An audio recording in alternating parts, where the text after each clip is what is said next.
Okay, so let's let's see this second derivative test in action. So example 6.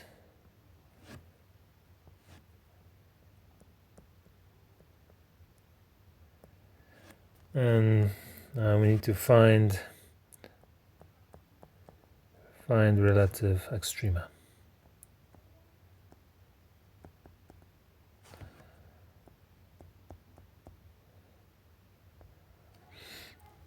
Okay, so here's the function f of x equals negative 3x to the fifth, and then plus 5x to the third. All right, so let's start with the first derivative, and let's do it maybe like this. So first derivative, let's make it blue. F prime of x. Okay, so we have negative 15x to the fourth, right? So that's derivative of that first term, plus also 15x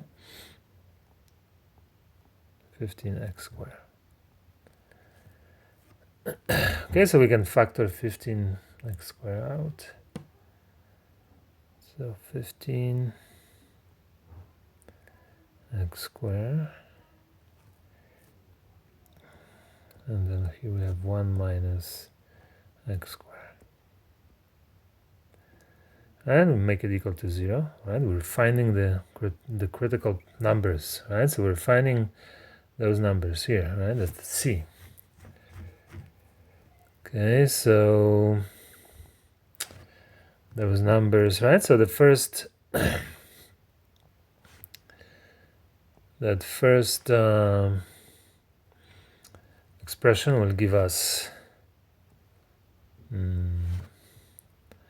critical number 0, right? So we can just kind of we can solve it by making this expression equal to 0 or this, right? So out of that first one we get x equals 0, and then out of that second one we get negative 1 and positive 1. Okay, so these are critical numbers. So now, right, the first derivative test tells us, okay, take those critical numbers and put them into the second derivative. Right, if that result will be greater than 0, then we'll have minimum, less than 0, maximum. Right, so we're using the second derivative test. And second derivative, so f double prime,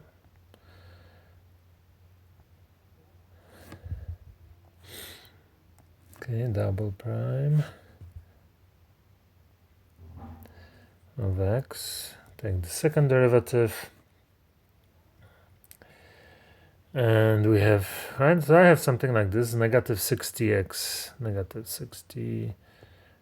cubed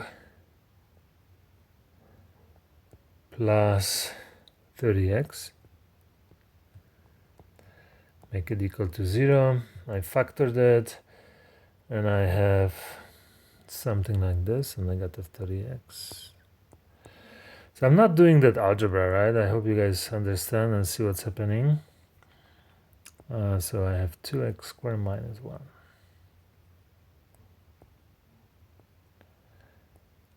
Square minus 1. So at this point, I'm not really interested in concavity. I'm using that second derivative test, right, to find the maximum and minimum. Okay, so the next thing we need to do, right, we have those three critical numbers. We found the derivative, and we're second derivative, we're going to plug it in there. Okay, so f double prime 0 is the first one. So f double prime of 0, f double prime of 0, we plug it in and we get 0. Okay, so when you look at that that second derivative test, we have two options, right? That result that we just obtained can be either greater than 0 or less than 0. But unfortunately, what we have is that second derivative at that point C, right here, is actually equal to 0. So we cannot use that second derivative test. So let's make it comment here. Cannot use, this is S, use the second derivative test.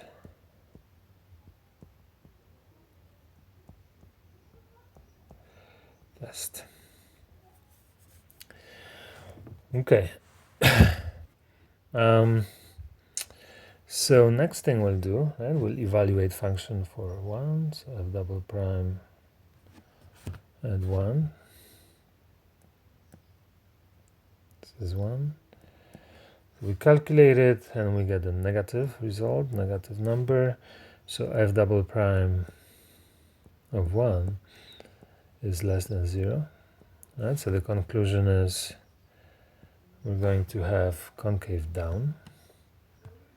Right, concave down, and we have maximum.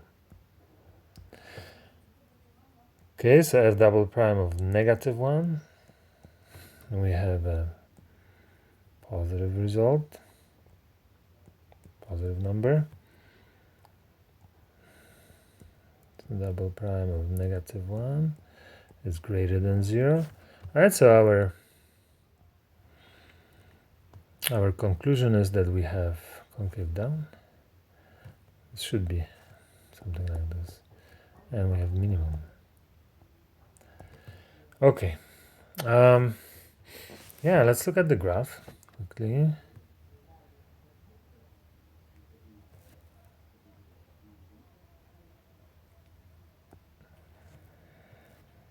Okay, so we have this.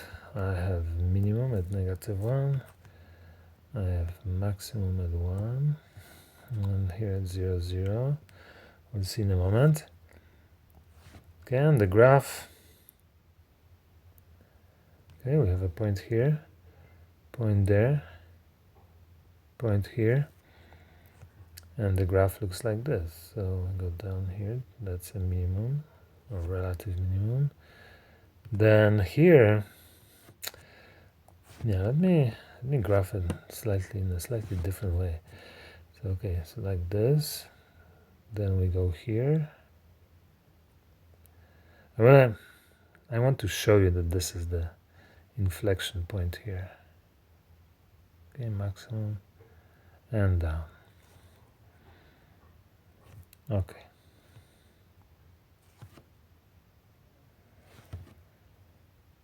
Okay, so we have those two. So this is the relative maximum. So this is 1, 2, right? And again, I'm plugging that one into the original function, and this is negative 1, negative 2.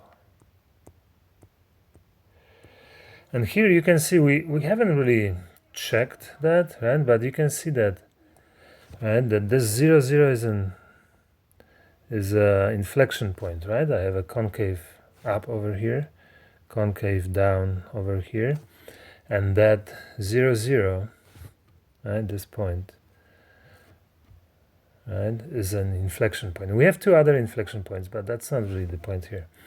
Okay, so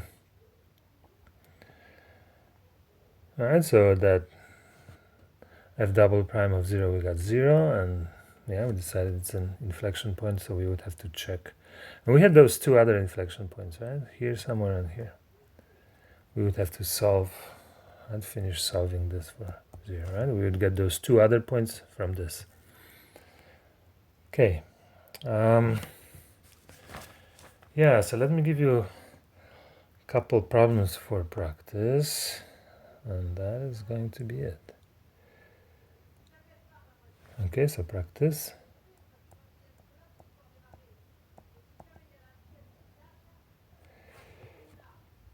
Okay, problem number 1. So find the points of inflection.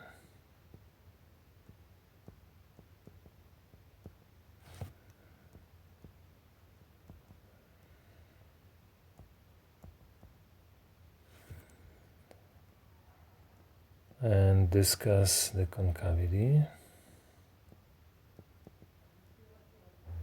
So basically that means that you need to find those intervals when we have concave up and down.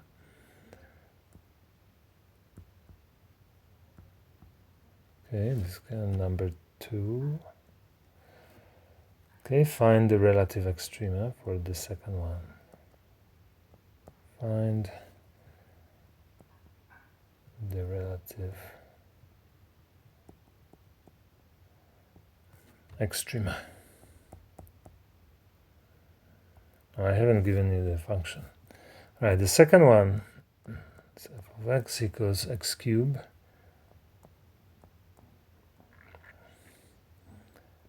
minus 3x squared plus 3.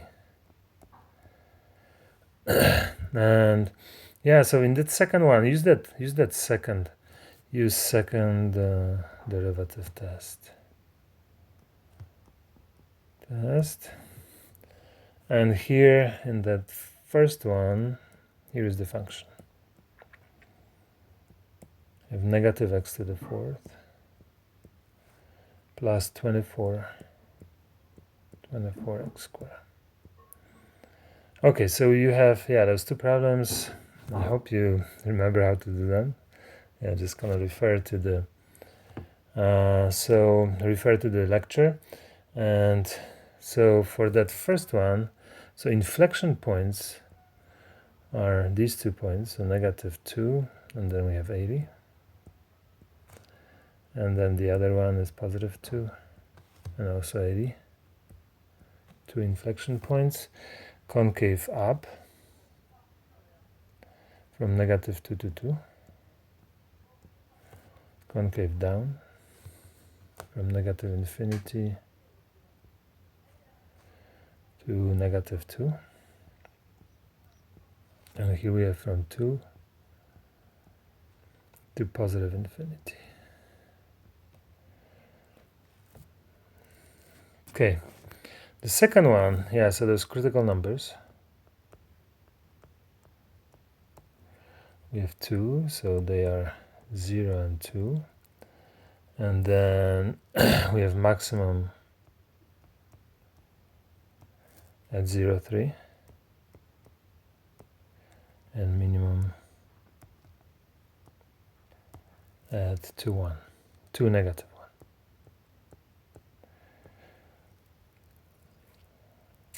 Okay, so